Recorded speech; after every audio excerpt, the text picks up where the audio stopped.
में कोई गैर मुस्लिम नहीं होगा। 2013 के संशोधन के चलते लाना पड़ा बिल, सदन में शाह की जोरदार दलीलें।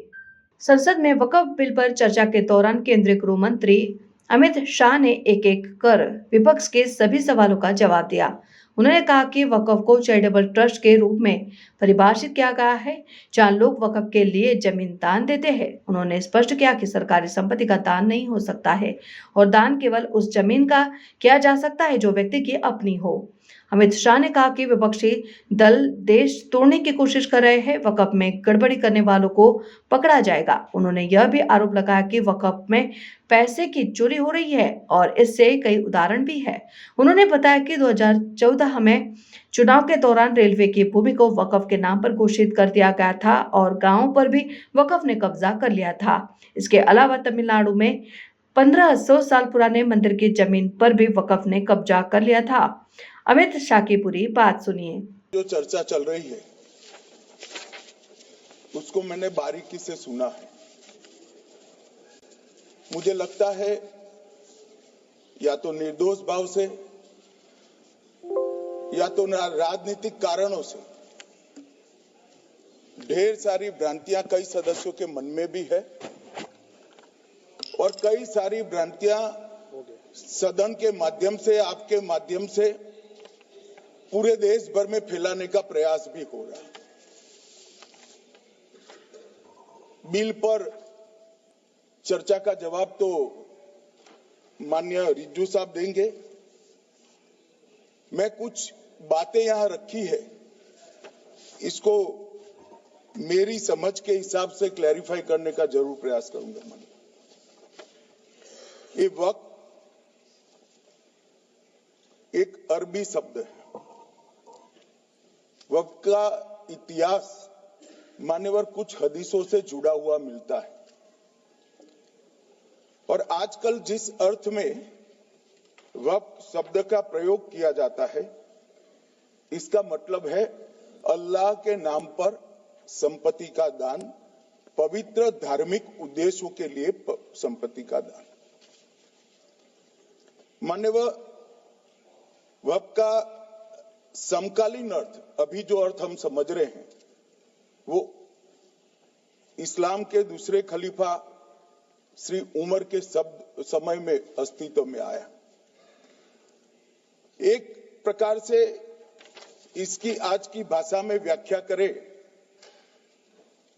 तो वक्फ एक प्रकार का चैरिटेबल एंडोनमेंट है और जहां एक व्यक्ति संपत्ति, भूमि या मूल्यवान संपत्ति धार्मिक या सामाजिक भलाई के लिए दान करता है, बिना उसको वापस लेने के उद्देश्य से वहां वक्फ की रचना कर। इसमें दान देता है, वो शब्द का बड़ा महत्व है। दान उस चीज का ही कर्ज किया जा सकता है जो हमारा है। सरकारी संपत्ति का दान मैं नहीं कर सकता। मान्यवर किसी और की संपत्ति का दान मैं नहीं कर सकता। दान उसी चीज का किया जाता है जो हमारा है। मान्यवर इसी विषय पर ये सारा जो बहस चल रहा है। भारत का जहां तक सवाल है, दिल्ली में सल्तनत काल के प्रारंभ में मुइज़ुद्दीन घोरी के समय पर पहली बार वक्फ अस्तित्व में आया। अंग्रेजों के जमाने में 1863 के धार्मिक दान अधिनियम से चलता था। बाद में चैरिटेबल प्रॉपर्टीज एक्ट 1890 से चला। उसके बाद 1913 में मुसलमान वक्फ वैलिडेटिंग एक्ट अस्तित्व में आया। तब तक ये सारी प्रक्रियाएं चैरिटेबल एक्ट के तहत चलती थी। मान्यवर आजादी के बाद वही एक्ट को 1954 में वक्फ के केंद्रीकरण के लिए बदला गया। 95 में वक्फ न्याय अधिकरण और वक्फ बोर्डों की स्थापना की। अब ध्यान से सुनिएगा मान्यवर, वक्फ परिषद और वक्फ बोर्ड ये 1995 से आए। ये पूरा झगड़ा जो चल रहा है आपने नॉन हिंदू को रख दिया और नॉन मुस्लिम को रख दिया, गैर मुस्लिम को रखा। वो झगड़ा वक्फ में दखल करने का है। पहले तो वक्फ में कोई गैर इस्लामिक सदस्य आएगा ही नहीं, ये स्पष्टता समझ लीजिए। ना मुतवल्ली गैर इस्लामिक होगा, ना वाकिफ गैर इस्लामिक होगा। मान्यवर, वहां कोई प्रोविजन नहीं है। जो धार्मिक संस्थाओं का संचालन करते हैं उसमें कोई गैर मुस्लिम व्यक्ति रखने का प्रावधान किया भी नहीं है, हम करना भी नहीं चाहते हैं मान्यवर। इसलिए जो बड़े बड़े भाषण करते हैं कि समानता का अधिकार चला गया, दो धर्मों के बीच में समानता नहीं रही, मुसलमानों के धार्मिक अधिकारों के बीच में दखल खड़ी हो जाएगी, कुछ नहीं होने वाला मान्यवर। इस दृष्टि से देखें तो 1995 तक वक्फ की काउंसिल और वक्फ बोर्ड था ही नहीं, वो तो 95 से आया। और मान्यवर, ये जो भ्रम खड़ा किया जाता है कि ये एक मुस्लिम भाइयों के धार्मिक क्रियाकलापों के अंदर, उनके दान की हुई संपत्ति के अंदर दखल करने का है, ये बहुत बड़ी भ्रांति फैलाकर माइनॉरिटी को डराकर अपनी वोट बैंक खड़ी करने के लिए किया जा रहा है मान्यवर। कहां पर गैर मुस्लिम सदस्य रखे जाएंगे? परिषद में और वक्फ बोर्ड में। उसका काम क्या है? उनका काम धार्मिक क्रियाकलापों को कुछ चलाने का नहीं है। वो शुद्ध रूप से वक्फ का जो कानून, दान के लिए किसी ने दी हुई संपत्ति, उसका एडमिनिस्ट्रेशन अच्छे से चल रहा है नहीं चल रहा है, कानून के हिसाब से चल रहा है नहीं चल रहा है, या तो दान जिस चीज के लिए दिया गया, इस्लाम धर्म के लिए दिया गया, गरीबों के भोजन के लिए दिया गया, गरीबों के उद्धार के लिए, वो उद्देश्य के लिए इसका उपयोग हो रहा है नहीं हो रहा है, इसका नियमन करने का काम है मान्यवर। अब मैं इसको मान्यवर बाकी सारे धर्मों के साथ कंपैरिजन करते हैं और कहते हैं दखल किया है। मैं उसको स्पष्ट करना चाहता हूं। मान्यवर, वक्फ जो है वो हमारे यहाँ ट्रस्ट एक्ट है, इसमें ट्रस्ट है। तो ट्रस्ट के अंदर जो ट्रस्ट को बनाते हैं वो ट्रस्टी होते हैं और एक मैनेजिंग ट्रस्टी होते हैं। वक्फ में वाकिफ होता है, वक्फ होता है और मुतवल्ली होता है। ये सारे इस्लाम के अनुयायी हैं। अरे भाई, आप कह रहे हो, हम तो कह रहे हैं क्योंकि इसका वक्फ शब्द ही इस्लाम से आया है, इसलिए हम कह रहे हैं कि वक्फ वो ही कर सकता है जो इस्लाम का अनुयायी हो। अब आप उसका विरोध कर रहे हो, तो आप तो वक्फ में भी नॉन इस्लामिक आदमी चाहते हो। मान्यवर, क्या कह रहे हैं?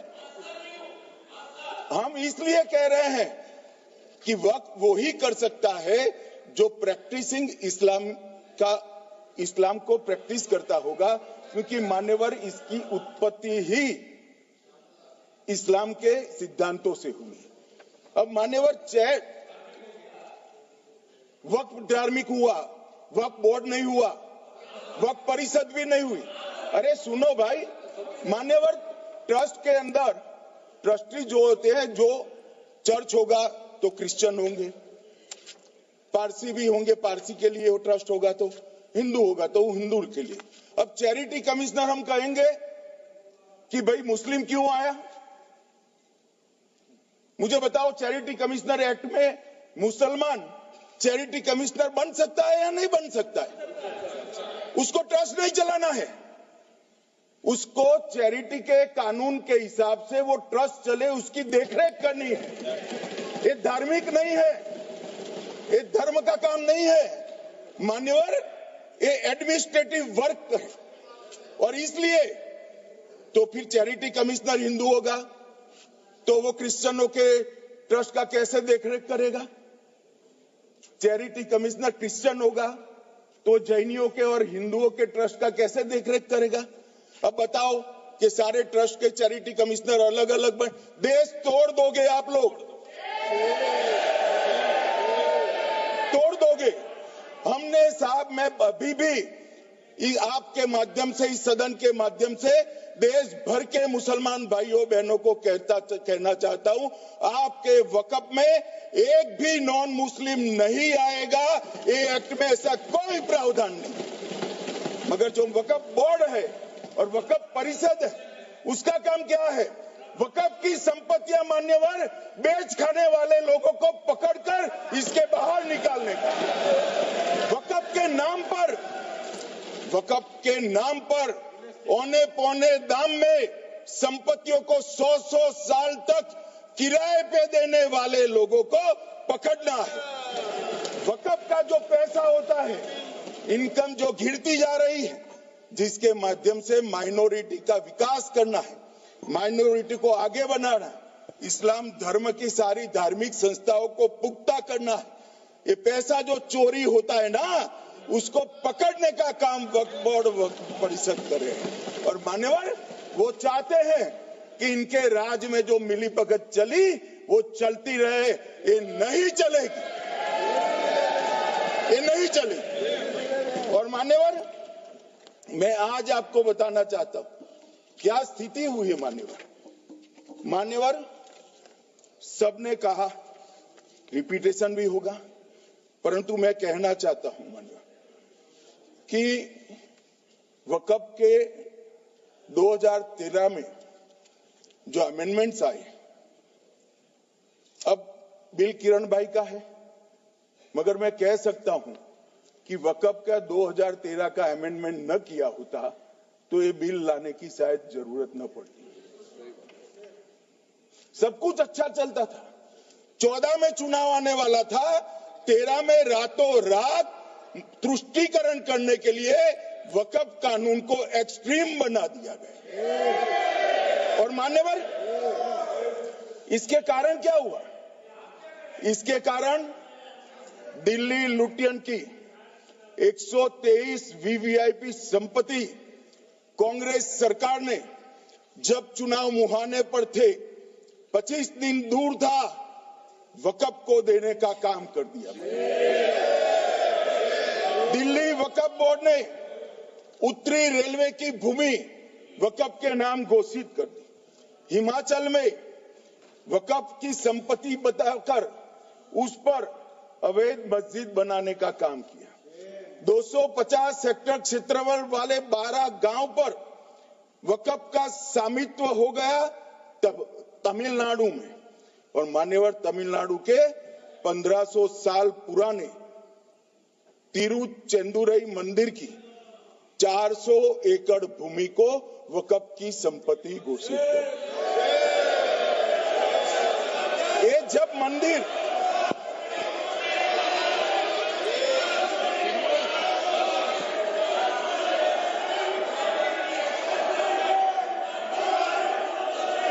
आपको मौका मिले जब अपनी बात कह देना, प्लीज बैठिए। मान्यवर, कर्नाटक की, आपको मौका मिले जब अपनी बात कह देना। आप भी बहुत मिसलीड करते हैं, बैठिए।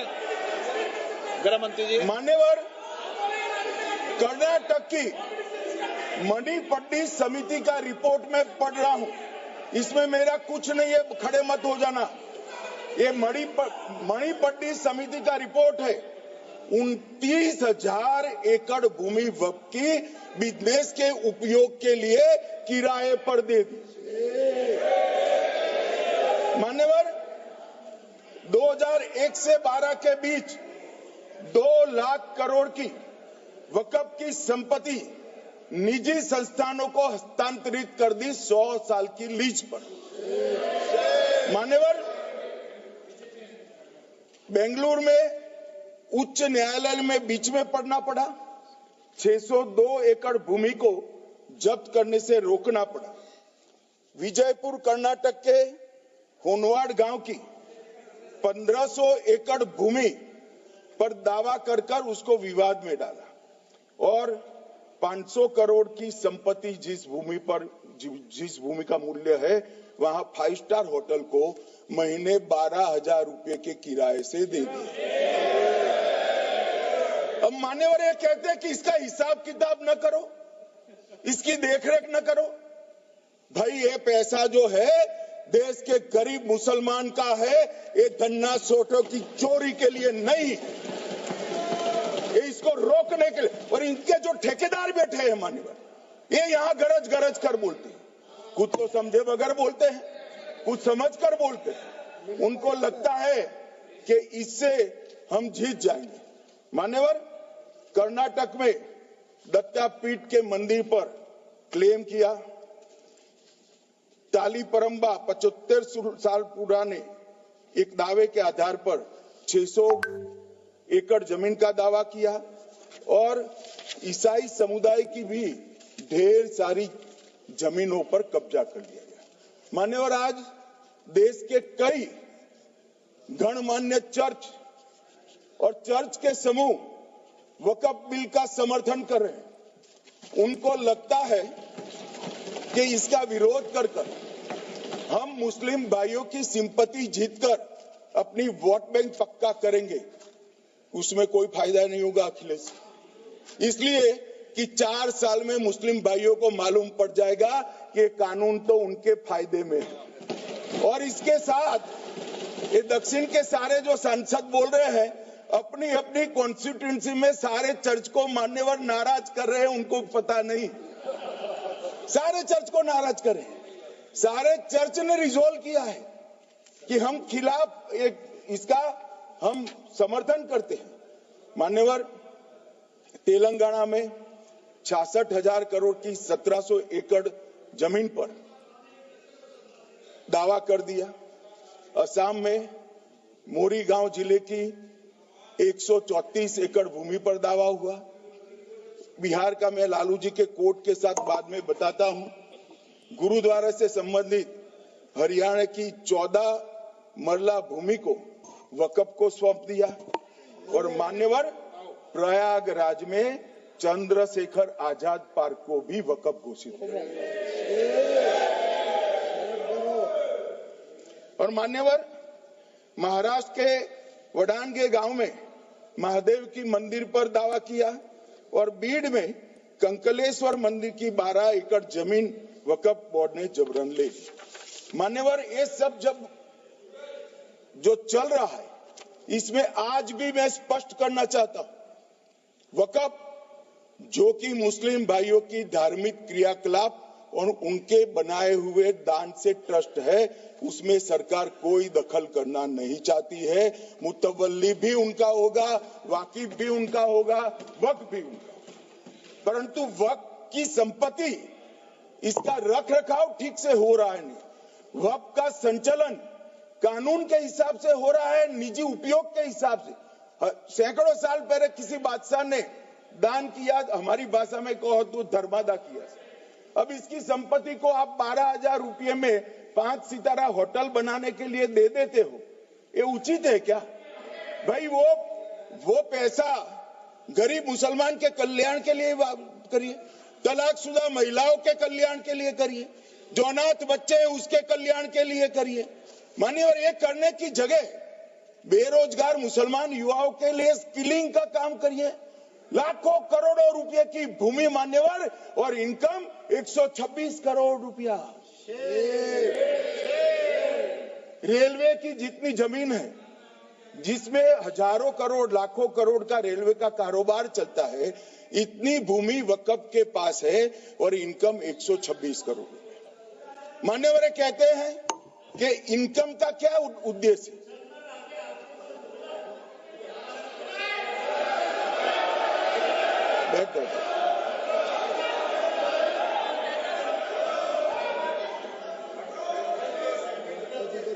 मान्यवर, मैं दादा की टेंशन समझ रहा हूं, ये बंगाल के मुसलमान भी सुन रहे हैं, तो उनको टेंशन होना स्वाभाविक है।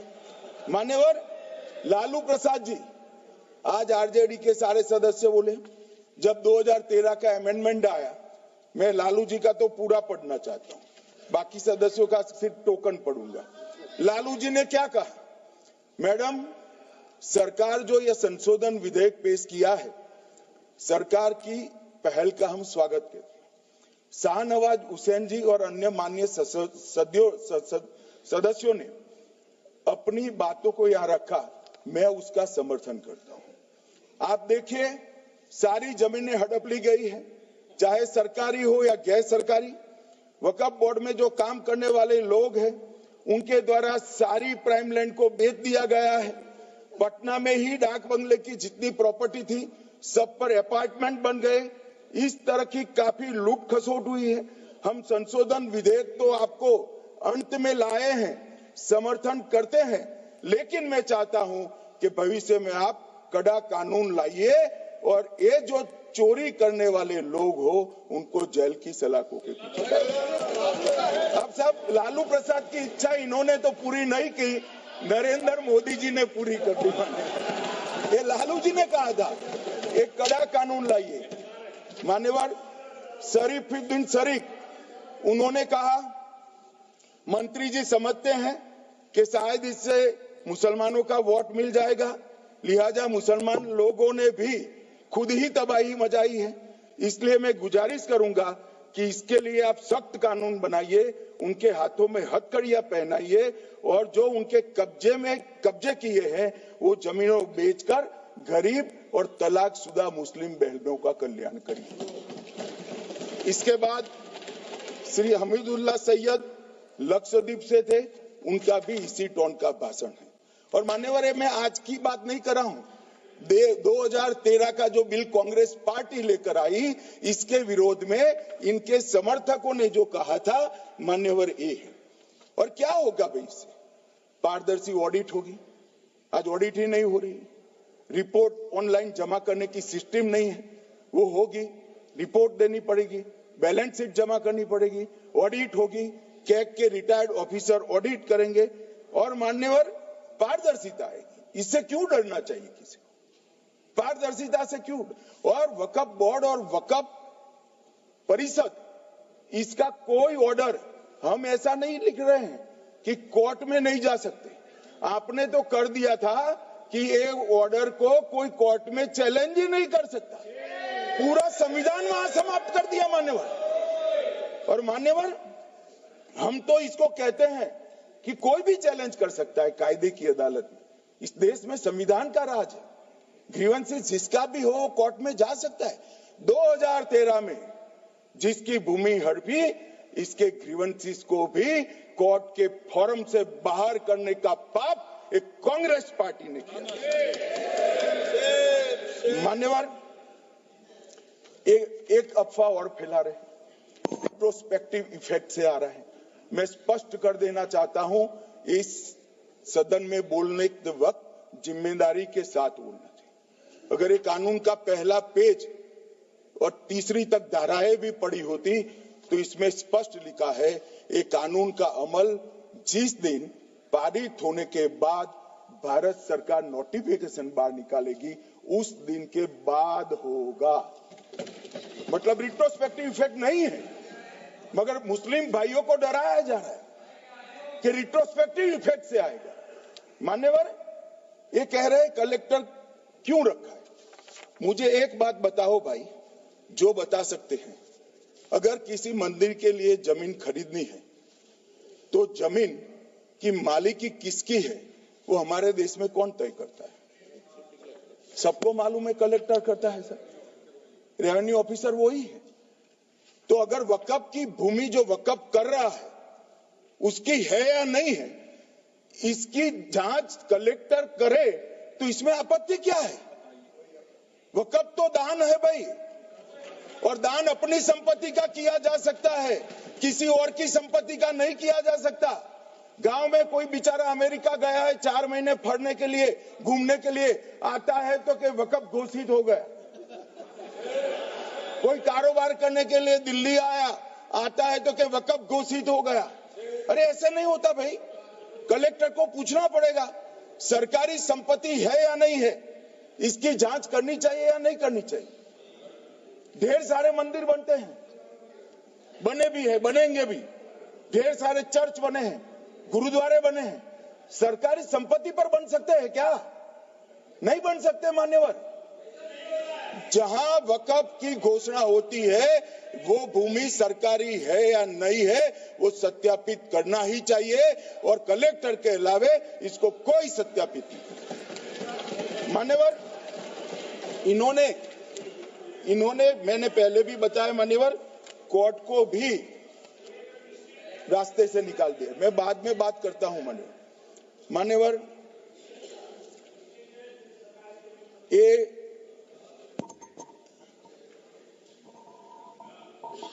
मान्यवर एक उपयोग के आधार पर वक्त की समाप्त। मान्यवर ये कह रहे हैं कि सैकड़ों सालों से वहां प्रैक्टिस है। अब वो तो वक्फ रजिस्टर हो गया, आपने घोषित कर दिया, वक्फ में रजिस्टर भी हो गया, अब इसका सवाल नहीं है। मगर सैकड़ों साल की प्रैक्टिस, मुगलों के समय की प्रैक्टिस आज घोषित की जा सकती है क्या? अगर वहां नमाज पढ़ रहे हैं तो लोग देखते होंगे, कब्रिस्तान होगा लोग देखते होंगे, दरगाह होगी तो लोग देखते होंगे, और घोषित भी हो चुका होगा, रजिस्टर भी हो चुका होगा। अब अगर आप वक्फ घोषित करना है तो उसको ऐसे नहीं कर सकते मान्यवर, अधिकृत करना चाहिए। मान्यवर, जो दूसरा सुधार लेकर आए किरण जी, वो ही है कि धारा 36 में वक्फ संपत्तियों को बिना किसी स्पष्ट प्रक्रिया से, मालिकी की प्रक्रिया से पंजीकृत नहीं किया जा सकता। मान्यवर, अपील का प्रावधान वर्तमान में अधिनियम में ट्रिब्यूनल के निर्णय के खिलाफ अपील करने का कोई प्रावधान नहीं है। ये दृष्टिभ्रम खड़ा कर रहे थे गोगाई जी कि हाईकोर्ट में जा सकते। हाईकोर्ट में सिविल सूट नहीं जा सकता, रीट के अधिकारों का उपयोग कर हाईकोर्ट में जा सकते हैं। सिविल सूट में ज्यादा प्रोटेक्शन मिलता है मूल मालिक को, आपने सिविल सूट को खत्म कर दिया था। रीट के जुडिक्शन बहुत सीमित है, हम सब जानते हैं कि ये सीमित कर दिया गया था, आप भी जानते हो, मगर आपको वोट बैंक चाहिए। मान्यवर, ये हमारा स्पष्ट सिद्धांत है भारतीय जनता पार्टी की, मोदी सरकार का, कि वोट बैंक के लिए हम कोई कानून नहीं लाए। कानून न्याय के लिए होता है, कानून लोगों के कल्याण के लिए होता है। इन्होंने कहा कैसे कैसे कानून आए हैं, मैं बता देता हूं सब। अभी कांग्रेस के महासचिव और माननीय सदस्य कह रहे थे क्या कानून आ रहे हैं, सब किस प्रकार के कानून आ रहे हैं। मान्यवर, इसी सदन में नरेंद्र मोदी सरकार ही महिलाओं को 33% आरक्षण का कानून लाए। इसी सरकार में पिछड़ों को संवैधानिक अधिकार दिया गया। मान्यवर, इसी सरकार में बजट जो आए, इसमें गरीबों को गैस, शौचालय, पानी, 5 लाख तक का बीमा, 5 किलो अनाज, बिजली और घर दिए गए। मान्यवर, और कन्वर्जन कानून की बात करते थे और हंसते हंसते कहते थे कर्नाटक सरकार कन्वर्जन कानून लेकर आई है।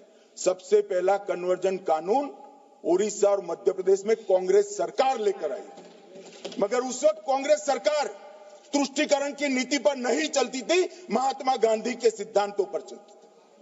मध्य प्रदेश और उड़ीसा में सबसे पहला कन्वर्जन के खिलाफ कानून कोई लाया तो कांग्रेस पार्टी लाई, और मुझे गर्व है मेरी पार्टी की सरकारें कन्वर्जन पर कानून लाती। मान्यवर, सबको अपना धर्म का अनुसरण करने का अधिकार है, कोई शौक से करे, मगर लोभ, लालच, भय, इससे धर्म परिवर्तन नहीं कराया जा सकता। किसी गरीब के पास खाना नहीं है, खाना देकर उसका धर्म बदला दोगे? कोई थोड़ा कम पढ़ा लिखा व्यक्ति है, उसका धर्म बदला दोगे? ऐसे नहीं होगा मान्यवर। और आपने भी किए हैं कानून, आप नए नए आए हो, आपको मालूम नहीं है मान्यवर, इनको मालूम नहीं, अभी अभी आए हैं 5 साल से।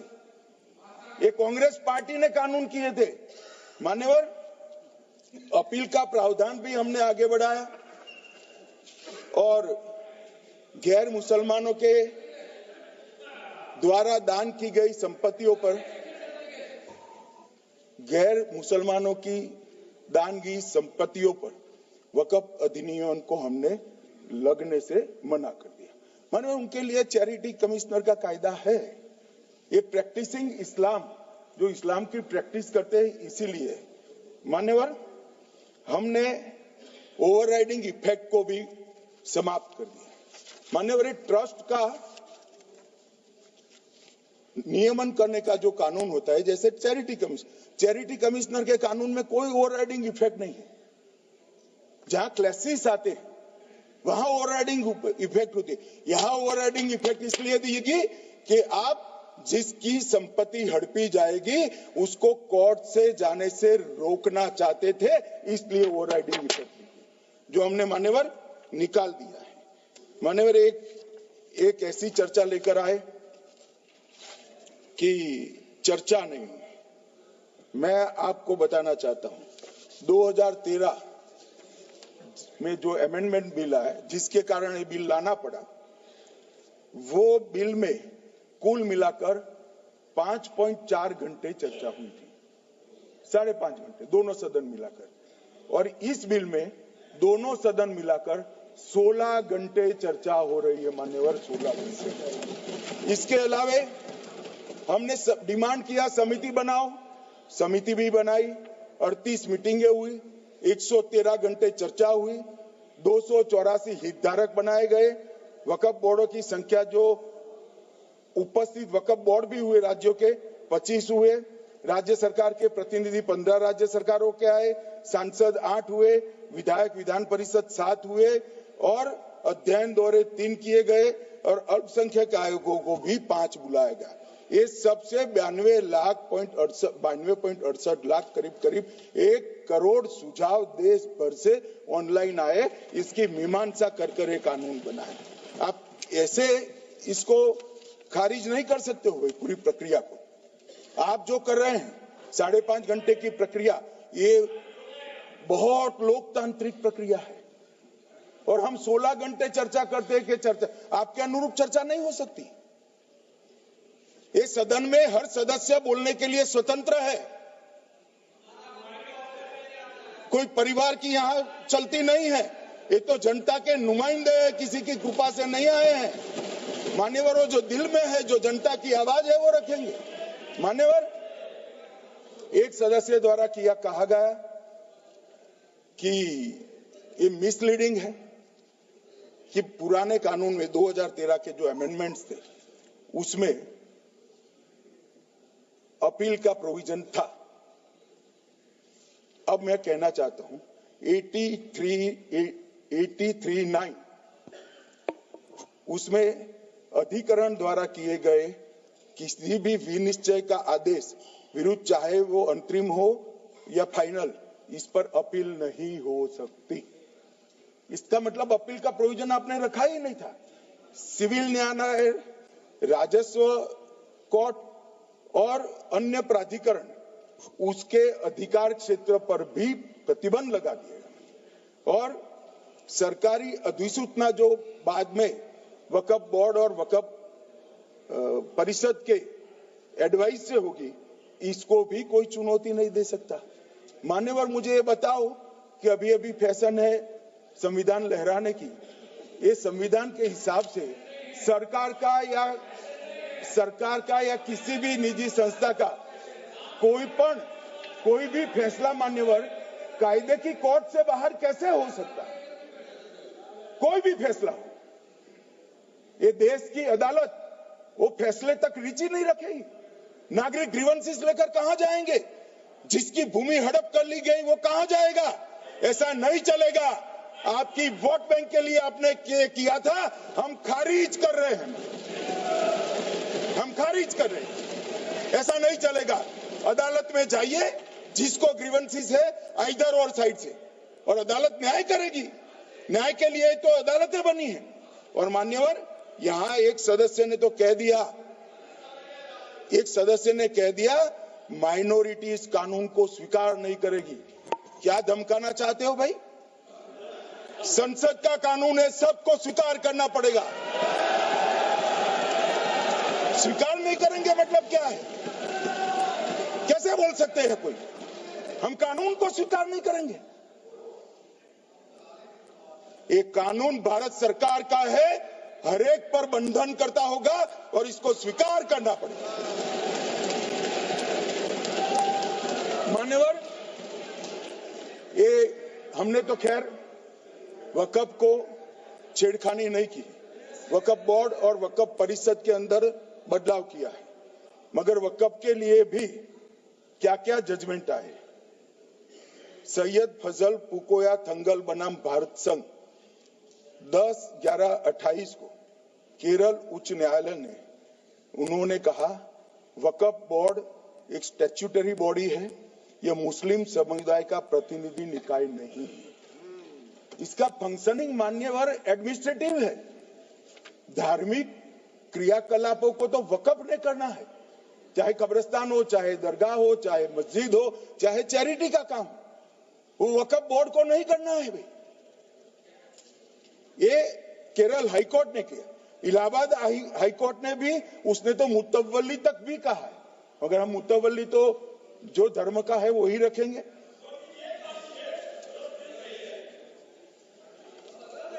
मान्यवर, इन्होंने कहा एक मुतवल्ली के कर्तव्य विशुद्ध रूप से धर्म निरपेक्ष कैरेक्टर है, मगर हम मुतवल्ली को छू नहीं रहे। मान्यवर ये कह रहे थे कि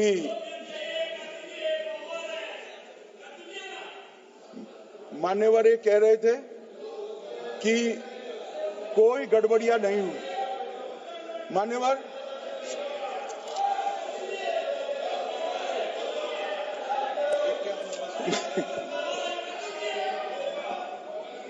मान्यवर 2013 में अन्यायी कानून आया। भाई करने थोड़ा शांत हो जाइए। ये 26 के कारण डरे हुए और कुछ कारण नहीं। चुनाव जो है ना अक्टूबर में, 25 में जो चुनाव है इसके कारण मान्यवर भाई बैठ जाओ।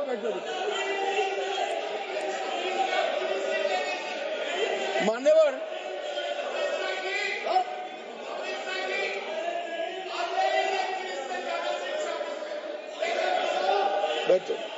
बंगाल में आकर कहूंगा ये राजनीतिक हिसाब किताब का अखाड़ा नहीं है, छाती पर ठोक कर कहूंगा ज्यादा सिखाएंगे।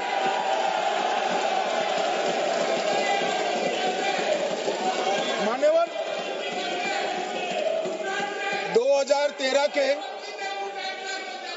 अरे बैठ जाओ वकील साहब बैठ जाइए। मान्यवर 2013 में जे वो भी रिपीट होने वाले हैं। मान्यवर 2013 में बैठ जाओ। मान्यवर 1913 से लेकर 2013 तक 1913 से 2013 तक वक्फ बोर्ड का कुल एकड़ में भूमि सब वक्फ का मिलाकर 18 लाख एकड़ था। मेरी विनंती है सभी सदस्य इसको ध्यान से सुनिए। 1913 से 2013 तक 18 लाख एकड़ और 13 से 25 तक एक कानून बनने का परिणाम क्या आया, और नई 21 लाख एकड़ भूमि बढ़ गई। अब मान्यवर 39 लाख एकड़ जो भूमि है उसमें 21 लाख एकड़ 13 के बाद है। अब ये कह रहे हैं कि इसका दुरुपयोग नहीं हो रहा है मान्यवर। और लीज पर दी गई संपत्तियां 20,000 थी और 25 में रिकॉर्ड के हिसाब से, हो सकता है गलत भी हो सकता है, रिकॉर्ड्स के हिसाब से शून्य हो गई। तो मान्यवर संपत्तियां कहां गई? मान्यवर बेच दी गई। किसकी संपत्ति से, किसकी परमिशन से बेचा?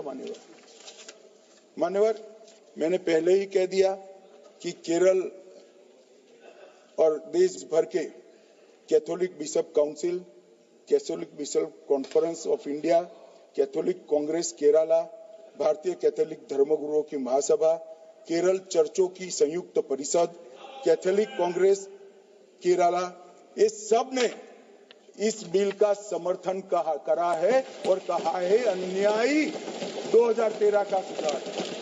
हम अकेले नहीं कह रहे मान्यवर। और मान्यवर, इसी एक्ट में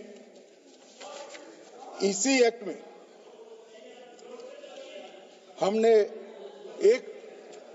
एक बात कही कि जो योगदान था वक्फ बोर्ड का वो 7% से घटाकर 5% कर दिया। मान्यवर, अब ये जो कह रहे हैं ये मुसलमान भाइयों के हित में कह रहे हैं जिसका विरोध कर रहे हैं या अहित में?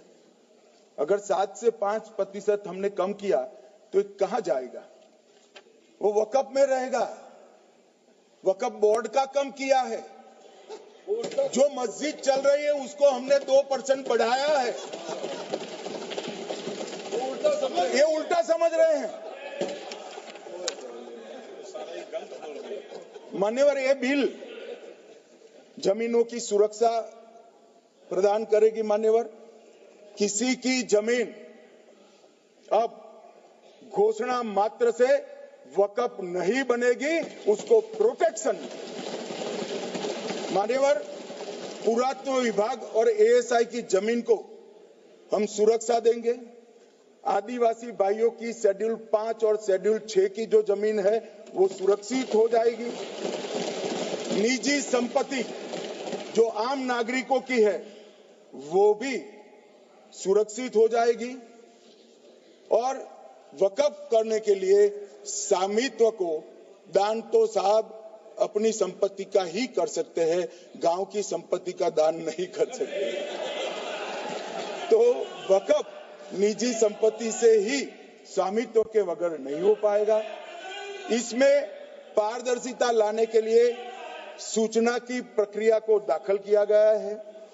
वक्फ बोर्ड की वक्फ की जो संपत्ति घोषित करने की अधिकार थे उसको समाप्त कर दिए। कलेक्टर से सर्टिफाइड कराना पड़ेगा और नए वक्फ पारदर्शी तरीके से पंजीकृत भी करने पड़ेंगे। रजिस्ट्रेशन के बगैर कोई संस्था नहीं चल सकती। और मुस्लिम ट्रस्ट अब तक के जो है उसको हमने इस जो माफ करना, कई सारे ऐसे मुसलमान भाई हैं जो वक्फ के कानून को अंदर दायरे में आना नहीं चाहते। मुझे मिले थे वोरा समाज वाले, वोरा समाज है, अहमदिया है, कई सारे ऐसे समुदाय हैं, सिया भी है, पसमंदाओं के भी कुछ ट्रस्ट है। वो सभी को मैं एक आनंद का समाचार देना चाहता हूं, अब मुसलमान भी ट्रस्ट एक्ट के अंदर अपना ट्रस्ट रजिस्टर करा सकता है। इसके लिए कंपलसरी नहीं है कि वो वक्फ के कानून में भी जाए, चैरिटी कमिश्नर एक्ट के तहत वो करने वाला है। मान्यवर, भूमि के रिकॉर्ड का कार्यालय होगा, समाचार पत्र और क्षेत्रीय भाषाओं में इसकी एडवर्टाइज दी जाएगी। ढेर सारे प्रावधान मान्यवर इसके अंदर किए हैं। महिला, सिया, पसमंदा, वोरा, अहमदिया, उनका हमने समावेश किया ही है। और उन्होंने कहा, मैं सुन रहा था मान्यवर, एक फैशन हो गई, राम जन्मभूमि का मंदिर बनाने की बात आई तो इस देश के अंदर खून की नदियां बह जाएगी, मुसलमान रोड पर आ जाएगा, मुसलमानों का ये हो जाएगा, वो ट्रिपल तलाक, फिर से डर, सीए आया कि मुसलमानों की नागरिकता चली जाएगी। जिन जिन ने भाषण किया है, एक मुसलमान की नागरिकता गई है तो बता दो। मुसलमान भी जानता है। और मैं तो आपके माध्यम से देश के मुसलमानों को अपील करना चाहता हूं मान्यवर, मैंने बहुत झेला है। ये कहते थे कि सीए कानून मुसलमानों की नागरिकता लेने 2 साल हो गए, एक भी मुसलमान की नागरिकता गई है तो सदन के पटल पर रखी। कितना झूठ फैलाया इन्होंने। मान्यवर, धारा 370 हटाई, ये कह रहे थे मुसलमानों का ये हो जाएगा, वो हो जाएगा, फिर से उमर अब्दुल्ला जीत कर आज शासन करे। आतंकवाद समाप्त हो गया, विकास शुरू हो गया, पर्यटन बढ़ गया। मान्यवर, एक कांग्रेस पार्टी और उसके साथियों ने मुसलमान भाइयों को डरा डरा कर अपनी वोट बैंक खड़ी करने का काम किया। हम नहीं डरा रहे मुसलमानों को, आप डरा रहे हो भाई। आप कह रहे हो ये हो जाएगा। मैं कहता हूं इस देश के नागरिक को किसी भी धर्म का हो कोई आंच नहीं आएगी मान्यवर। ये नरेंद्र मोदी सरकार का सरकार मान्यवर।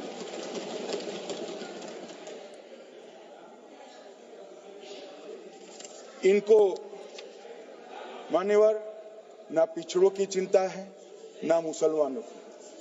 ये सालों से जातिवाद और तुष्टीकरण इसके आधार पर काम करते हुए आए हैं और जातिवाद और तुष्टीकरण की राजनीति कर कर अपने परिवार की पॉलिटिक्स को आगे बढ़ाए हैं।